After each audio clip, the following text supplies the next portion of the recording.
Welcome back to the John Mendola Show here on WILK. 10:22 in the morning, continuing the conversation as the rain is pouring down here in northeastern Pennsylvania. Let's welcome in Brian Zabroski, the head coach there for the Crestwood boys lacrosse team. Brian, good morning.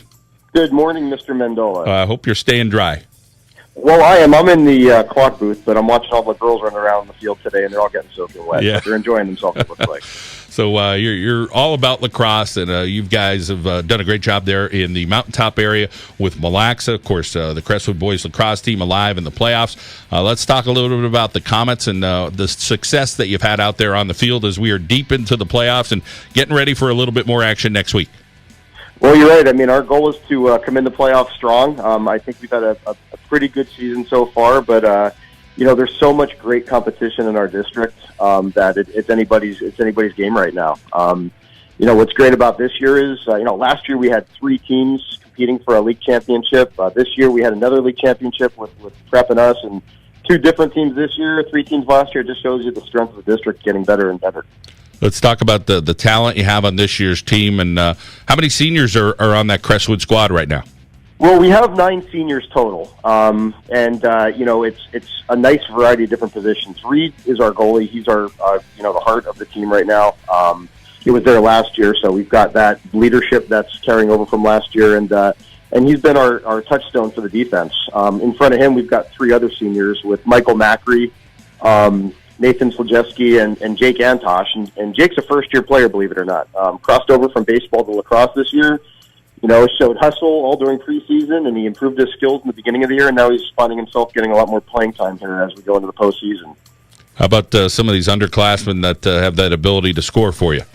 Yeah, that's definitely helpful. Down on the attack side of the field, we're very young. We've got sophomores and a freshman down there, and Anthony Caparucio, he put on his 100th goal of his career early in the season, and just at our game against Prep last week put on his 100th goal for this season. So he's definitely able to find the net, and but it's a combination of the chemistry he has with those other guys. Wyatt Malia plays on the left-hand side, and Wyatt hit his 100th assist just a few games ago. And if it wasn't for the chemistry of those guys all being able to work together, with some of those offensive mids coming downfield, then we like to think of our success as being on more than just 1 or 2 players' shoulders. I was just looking at some stats last night, and 80% of our goals come from assists. So, that was one of our goals this year, is to make sure that our scoring came from a combination of passes and mixing up that offense, so that, we're just not a 1-player, a 2-player level team. We want to try to have a lot of scoring coming from a lot of different guys. So that's been very helpful. And naturally, as you say, younger lacrosse players, that percentage might be like 20%. You guys are at 80 at high school. That's pretty darn good. Let's talk about the physicality of your team. Who are some guys that try to provide some muscle and play physically for you? Well, right at our face-off circle is Matt Turpak, and he's one of the most physical players that are on the field right now. We put a lot of weight on our possession right off the face-off.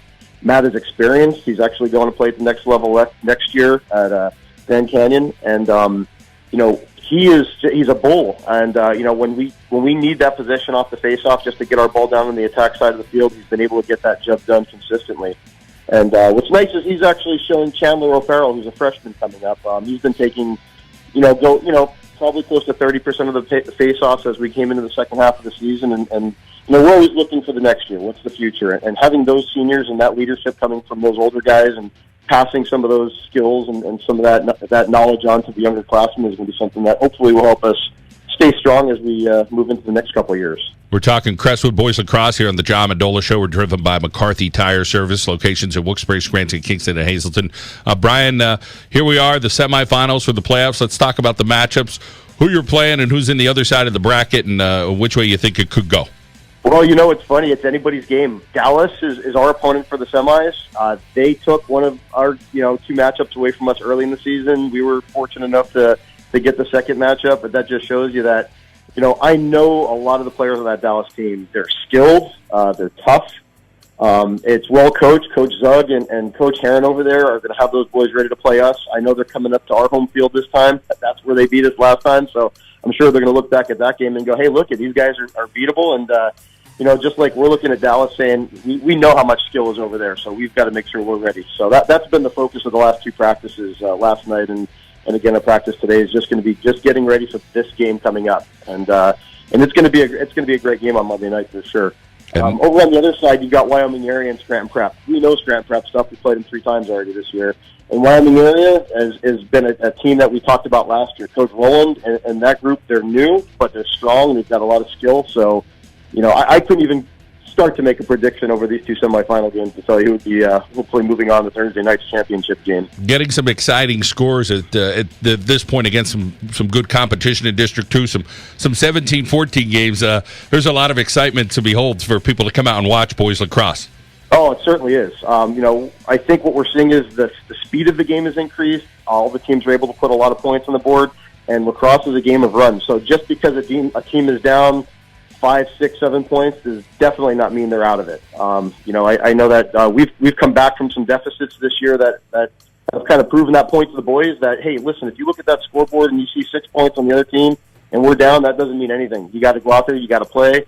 Dallas came back on us. We were up by 4 points with 4 minutes left the first time we played them. Surisette came back, put 5 up, beat us by 1. So we point back to that game to show the players there is never a time when a team is out of it. You have to make sure that you're staying focused, and this game is 4 quarters long, 48 minutes. You can't even take a break for 4 minutes at the end of the game when you think you've got it in the bag. Brian, always great to talk to you every year. You guys are doing a tremendous job with your program there at Crestwood. I wish you the best of luck in the semis next week. Thanks for Mr. Mendola, and thanks for covering lacrosse. We enjoy it. All right. Brian Zabroski, the head coach for Crestwood, as they prepare for the next level.